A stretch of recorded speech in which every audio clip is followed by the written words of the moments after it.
a lot of staff that come to teach these courses have been in the CAF for a while. So they're incredibly knowledgeable and resourceful. Don't be hesitant to lean on them for their expertise. Hi folks, welcome to my first video of 2026. And if this is your first time here, thanks for tuning in. As some of you may know, I went on a sale at the beginning of the year. That sale was the last step in me becoming OFB. I'm going to be doing a video on that sale later on, but today's video is going to be about my training journey up until this point. For Naval Logos, there are basically 5 courses to complete before reaching OFB. The first 4 are professional requirements, and then we have NETP, which is more an environmental requirement. The Army Logos have a similar thing, but the Air Force not so much. Training timeline can differ from person to person, so I won't be getting into that in this video. But I'll be doing a brief overview of the courses along this journey, just to give you an insight into what to expect. So the first course, LOCC, this is an introduction into what logistics in the armed forces entails, what logistics personnel do day to day, and the processes or the policies that guide the logistics processes in the armed forces and to some extent the government of Canada. You also learn what an admin order is, what it is used for, and I'll say this was probably the most difficult part of this course for me because it was battle procedure all over again. So my advice is pay attention to battle procedure in basic. After LOCC, the Logistics Officer's Common Course, I then took the Finance course. On this course, we dived into budgeting, planning, allocation, and presentation. We also delved into finance policies and some understanding of organizational priorities. My advice to you will be to sharpen your Microsoft Excel skills while you're taking this course, because Microsoft Excel will be your best friend. After the finance course, I went on supply. The supply course was the one I found the most interesting because we got to see firsthand how the various lines of supply interact. We also got to listen and pose questions to the subject matter experts of the supply component of logistics, and we're able to tour some of the supply facilities, the major supply facilities within the CAF. After supply was NLOA, the Naval Logistics Officer ashore course.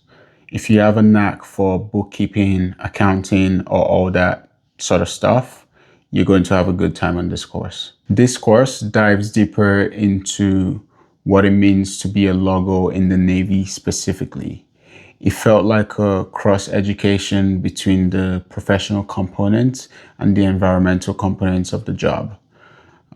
We discussed the roles of a logo on a ship during deployment and some other deployment support roles that can be done ashore.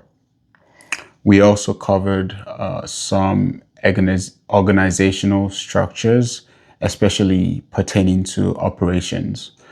Personally, the course only got interesting after we got past the accounting portion. But altogether, I think I got a lot of value from what I learned. So those are the 4 professional courses that are associated with being a Naval Logistics Officer.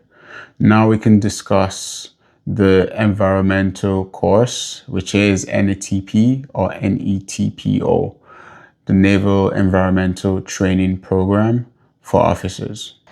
NETP is basically a crash course on how to be a sailor. For the officers version, it comprises 5 modules, and those are damage control, force protection, naval terminology and traditions, leadership, and practical sailing. I found NETP to be really interesting because it had a lot of hands-on experience. As I mentioned at the top of this video, I'll be doing a later video on how my sail went and giving you some insight into life on a ship. But other than that, those are all the courses that I had to take on my way to becoming OFP. Something I'd like to reiterate is timelines for taking these courses differ from person to person. And what I find these days is these courses can evolve over a short period of time. So take this video more as an idea of what to expect and not a hard, fast rule. Another thing that I'd like to mention before the end of this video is that a lot of staff that come to teach these courses have been in the CAF for a while. So they're incredibly knowledgeable and resourceful. Don't be hesitant to lean on them for their expertise for things within and outside of logistics, because they've seen virtually anything you can imagine. So they'll either have answers for you or know where to direct you for answers. And there it is, a brief overview of my journey into becoming OFP. Thanks for watching the video today. Remember to like, subscribe, share, hype, and all of that good stuff. And as always, feel free to leave your thoughts and questions in the comment section below, and I'll try my best to get to them. I've been the Black Sailor.